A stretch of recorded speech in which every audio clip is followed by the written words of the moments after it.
dividendist tegime firmasid tühjaks, tegime ka natuke selleks seadusmõjuks, näiteks tasakaalarvestusse näiteks ei saa kogunenud kasumit, aastatega kogunenud kasumit võtta, kuigi see on reaalne raha, seda Eurostat ei loe, seda loeb superdividend ja ei aita tasakaalust.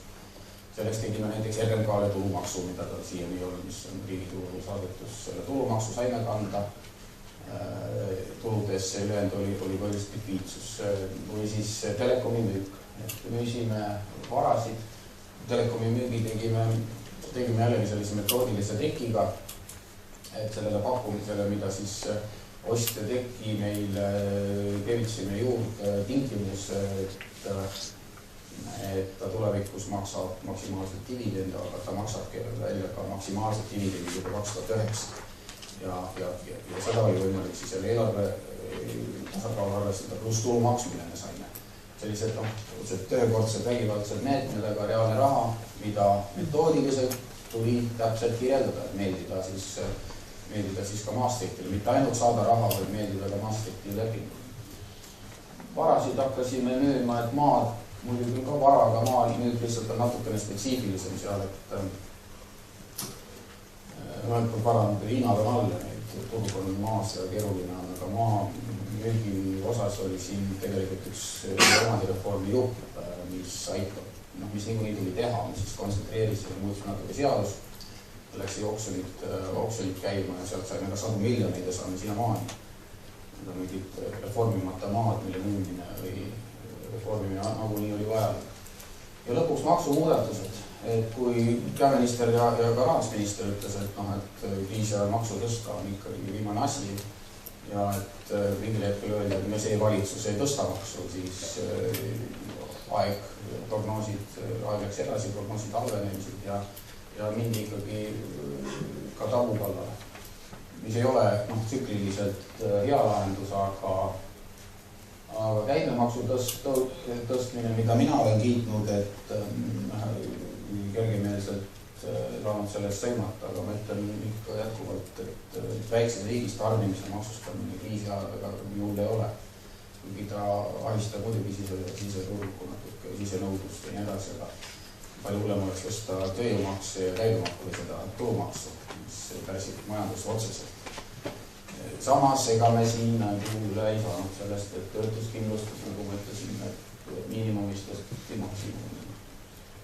Ja ma tahaks juures väga rõhutada nendele, kes siin kritiseerivad seda valitsust, kes lubas makse alandada, ainult poolt olud teiselt poolt, ega see maksukoormuse tõusus 32-36 ei ole kõik maksutõus. Selle maksutõusu osa on vähemus, nagu siin numbrid näitavad. Ilmselt on see sama teise samba külmutamine tähendab seda, et siis osa sotsiaalmaksust, mis siin siis teise sambasse läks maksutõusu arvestus ja tõstab sinna pärast tagasi. See 32, 36 sellest üks suur kamakas on ikkagi samba metoodiline.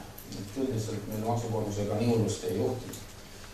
Tema üldine suurusjärk on sinna 1 millegagi, mis aga tõsi 2010 nüüd tõusid aktsiisid ju uuesti ja mis tõstab ja pluss käibemaks ei mõju 20%-line siin poole aastal või aastal. Maksukoormus selle tõusis 37 peale. Aga siis ta hakkab arvestust järgi langema aastal. Nii et mis me siis vähemusvalitsust mainisin, et valitsuse tasemel sai otsuseid langetada. Riigikogus oli väga raske.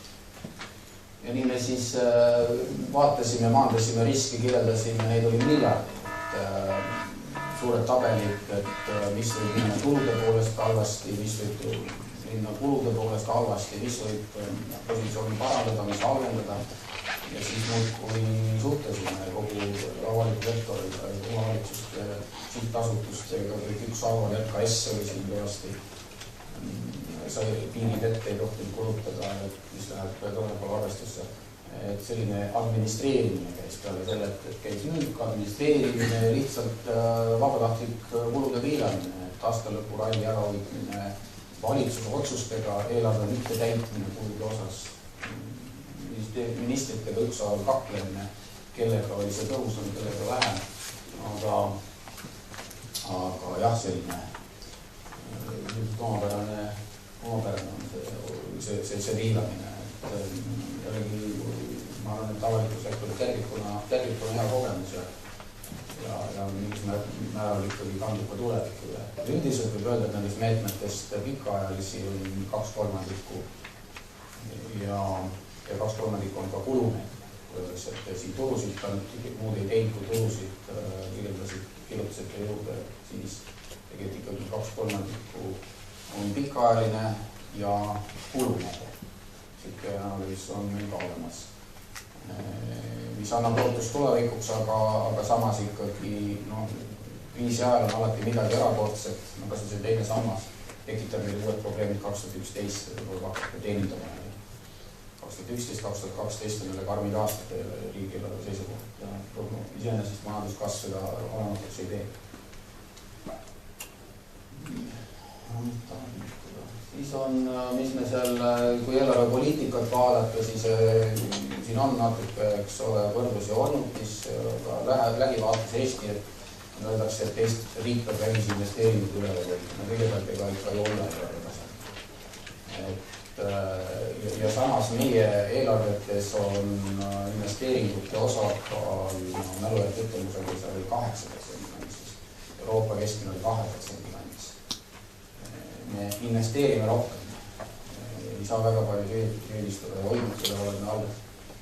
Me oleme sotsiaalkulud alles võib kritiseerida seda struktuurset probleemi, mis sellega tuleb, aga teistpidi on see üks automaatne stabiliseerija. Pensionäride, see 5% tõus oli kompromiss, et oleks null olnud, oleks olukord kergem. Pensionitõusu oleks olnud, oleks meil olukord kergem, aga iseenesest isenõudlusele väikeste tululiste toetamine võib hästi. Ja see on üks meie fiskaalist kindel olnud. ka peale selle, et igasugu töötutoetused ja muud sotsiaalkulud jällegi on probleemide, iseenesest tekkivate laienevate probleemide siis leevendamiseks vajalikud. Me ei pea häbenema seda, Euroopa Komisjon ka seda tunnustanud, et see sotsiaalkulude kaudu me natuke puhetasin seda laanud. Ja pikaajaline, muidugi ettevõtlustoetus, et me pikaajalise vaatega hoidsime prioriteedina üleval haridust ja teadust. Seal need kulud kasvasid veel selle aasta eelarve. Ja näitamaks siis lähedalt seda, mille areneb siis Euroopa tasemel üldiselt nähtas struktuurseteks meetmeteks, et